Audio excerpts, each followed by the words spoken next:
Hello people, this is the last video that I'm gonna do for the bot series. Hope you like it, and if you want to see a little bit more about this, just let me know. Okay, this time I'm going to play against Eric, and I'm gonna try to play the hippo again. I think it got pretty good results against these bots. I don't really know why, but as I explained in my last video, I saw that Hikaru recommended this opening against some bots. Also, Gary Kasparov played against a couple of them with the blue. And here you can see that the bot just sacrifices for nothing. Yeah, there is something that is very strange to me when I play these bots, because they play pretty well until they messed up really bad. And okay, he got a pretty good bishop on e3, but it's not gonna stay there forever. I just have to take, and even though I know that I'm winning, I just have to be worried about not losing with a very shiny tactic. So I'm just going to try to play more solid, and hopefully I won't blunder. Okay, this move was a little bit idiotic, I'm not gonna lie. I tried to create some pressure against the pawn, but I just made it protected, so I cannot really take it anymore. Here I was a little bit afraid, but at the same time I just need to trade a pair of pieces, and then my knight can eventually take the pawn on d4, and hopefully something can take the other pawn on e3. So here, make no mistake, I'm winning somehow, but I just need to be careful. I'm just taking a space,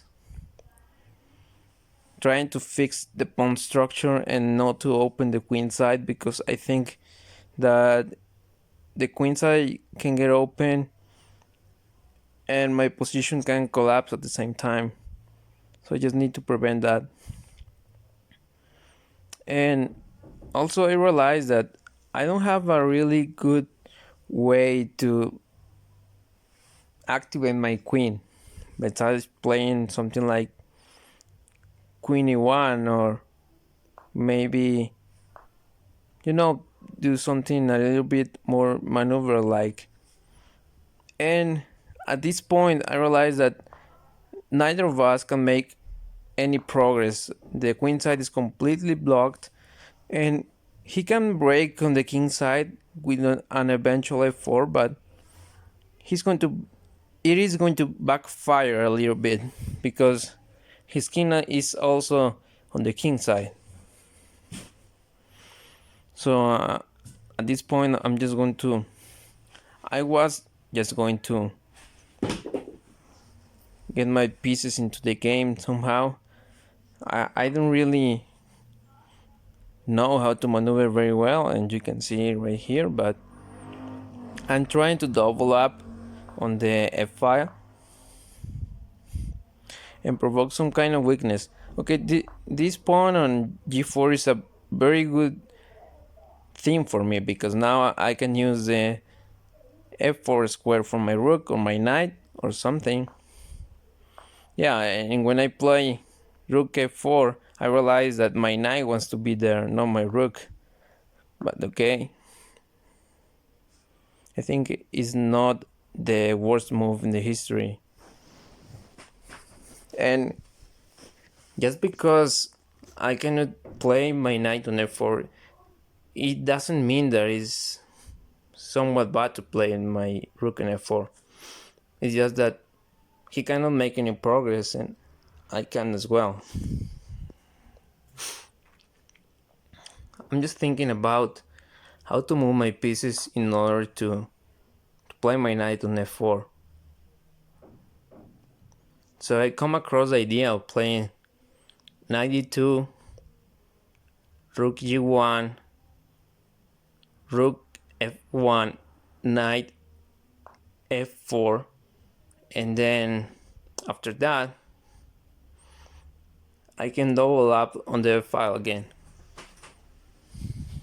Not double up, but try my knight and then double up again, because the best piece he has is the bishop. He has almost every pawn on dark square, so that means that his light square bishop is the best piece on the black side.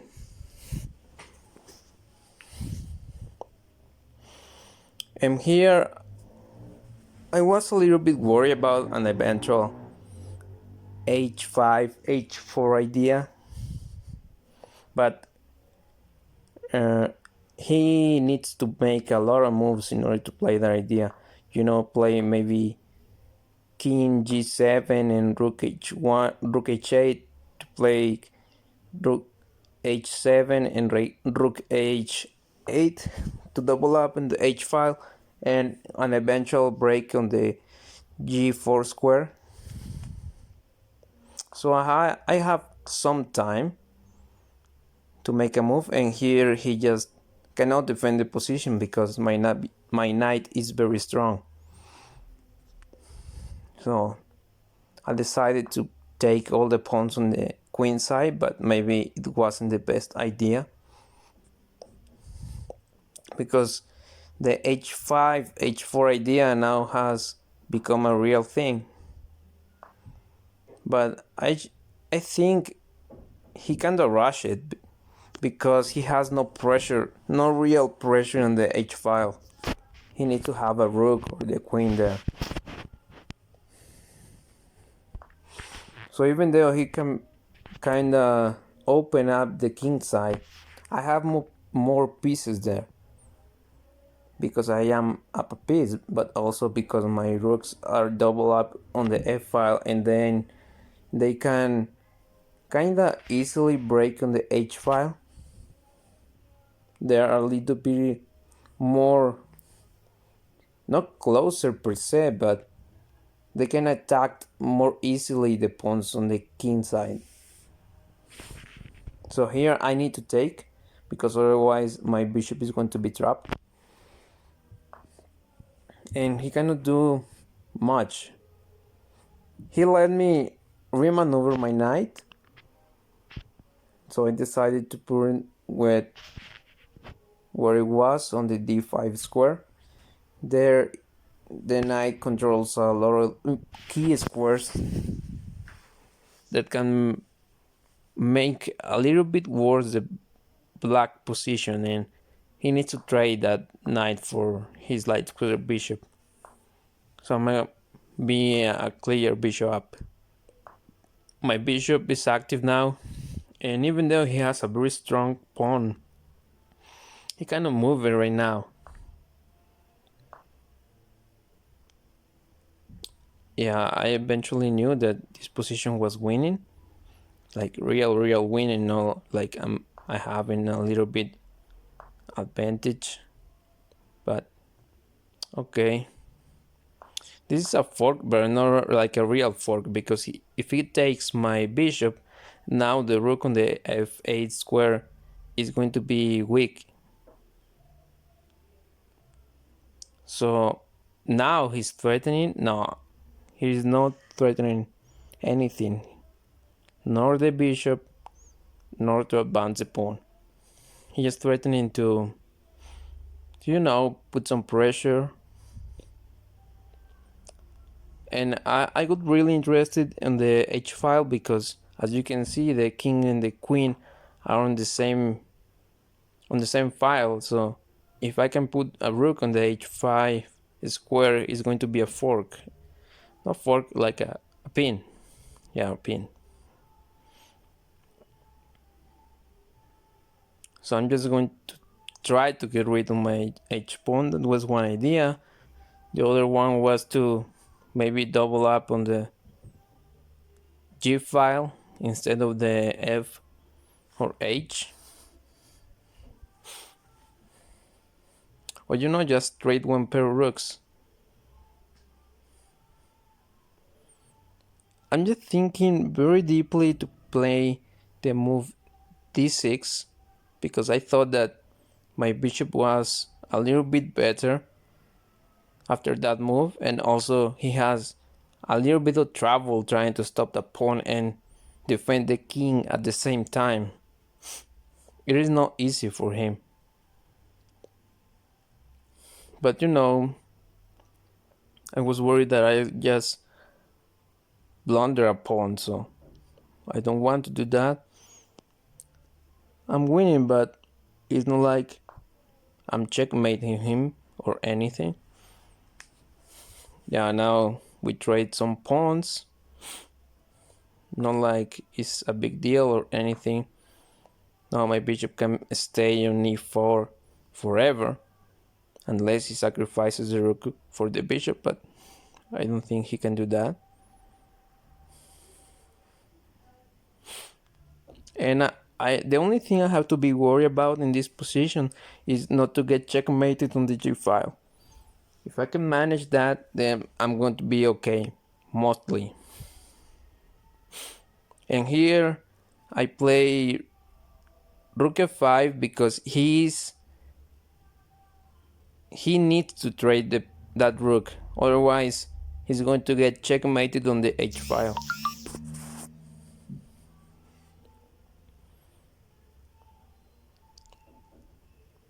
I'm just thinking that I'm calculating that he cannot prevent that idea, calculating rook g1, rook takes e4 or some kind of maneuver, so it is not possible, so he needs to trade rooks. I cannot play as my intended plan rook h5 because he just can take the rook.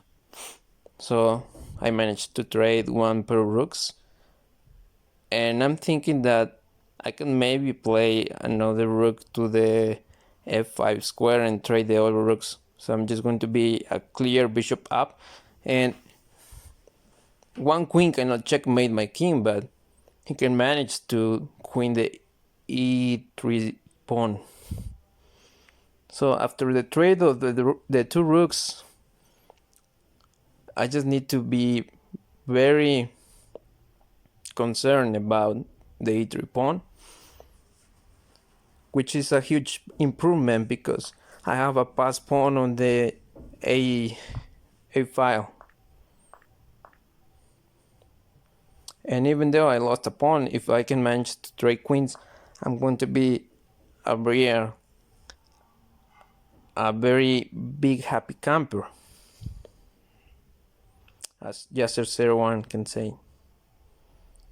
So I'm calculating queen h5, and after king on the g file, king g7 or king g8, to play queen h7,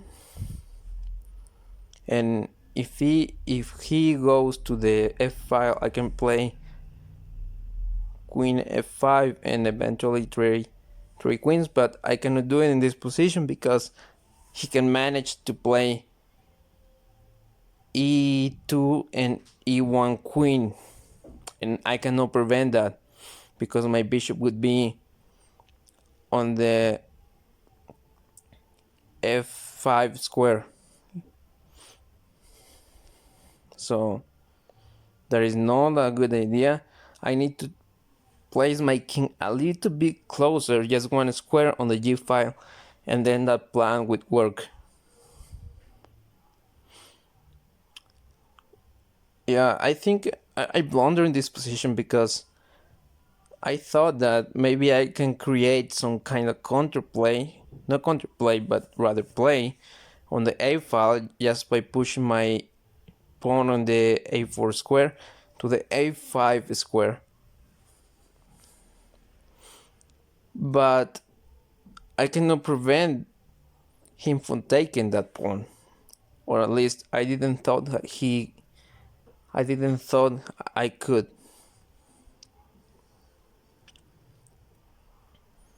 So as you can see, this is the most difficult part of the position because I'm clearly winning, but I have no immediate checkmate or anything like that. So I just need to trade queens and eventually and slowly queening something else.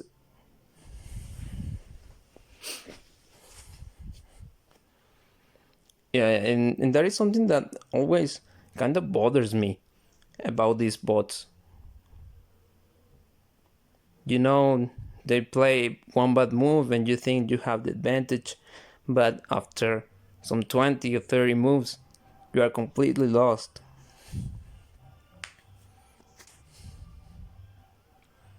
And you know, you can calculate 2, 3, 4 moves ahead, but they can calculate a lot more. And you always need to be a little bit concerned about the tactics that can emerge.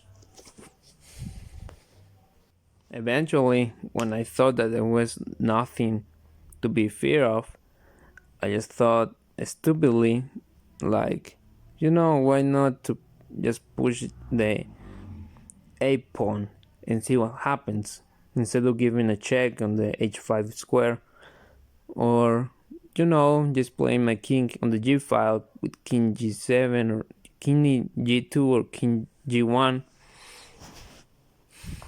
So I play a5 and a6, just blundering my pawn, because why not? I have nothing else to be doing, so I realized that I can play my king safely now on the g2 square, and now I'm ready to trade queens. No matter where my bishop end up, I'm gonna be real close to the e pawn and he cannot queen without getting captured.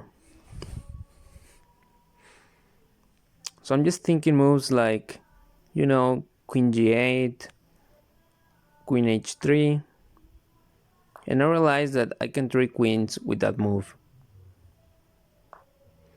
because I managed to move the king on the f file, and now my king is closer and I can prevent the pawn from advancing. So I just thought, like, the black king is very active, and even though I'm up a bishop, I cannot really advance my h pawn. So I thought I couldn't make any progress in this position, but I realized that no matter what happens, I can just move my king from the first rank and trying to capture the c pawn, the c black pawn. And if he advances, I can just sacrifice my bishop, and that's going to be the end of the game, because he cannot try to queen the a pawn and also prevent my h pawn from queening. So after very very light and not deep calculation, I realized that I can sacrifice my bishop. So I'm just gonna take out the black pawns and make like 37 queens. Yeah, I was ready to sacrifice, and he couldn't do it. He couldn't do the right move, so I just end up taking everything. And in this position I have to be very careful, because I cannot allow him to. No, yeah, I was mistaken. I just thought that he could somehow try to place his king on the h file and also taking my pawn, but he cannot do that. So the only thing here which can mess up my game is the stalemate. So I have to make some room for his king to make some moves. And my queen in this specific square is in a very prime square to deliver checkmate with the bishop. There are some positions in which it's tricky. There's a very famous game in which Kasparov just stalemate his opponent with queen and bishop. So I can do worse. And also you can. I realized that playing the bishop on the c6 square is checkmated, guaranteed no matter what happens. And here you go. This is the last bot. I made like 7 really bad moves, but we're not very concerned about that. And I advise you, if you really want to beat some of these bots, just need to make some opening in which you cannot blunder much, like the hippo, and they eventually going to crack down, not like in every game, but in some of the games. Yeah, even though I didn't play perfectly, I managed to pull off everything right. And this is not the most clean conversion, but it's good enough. See you next time.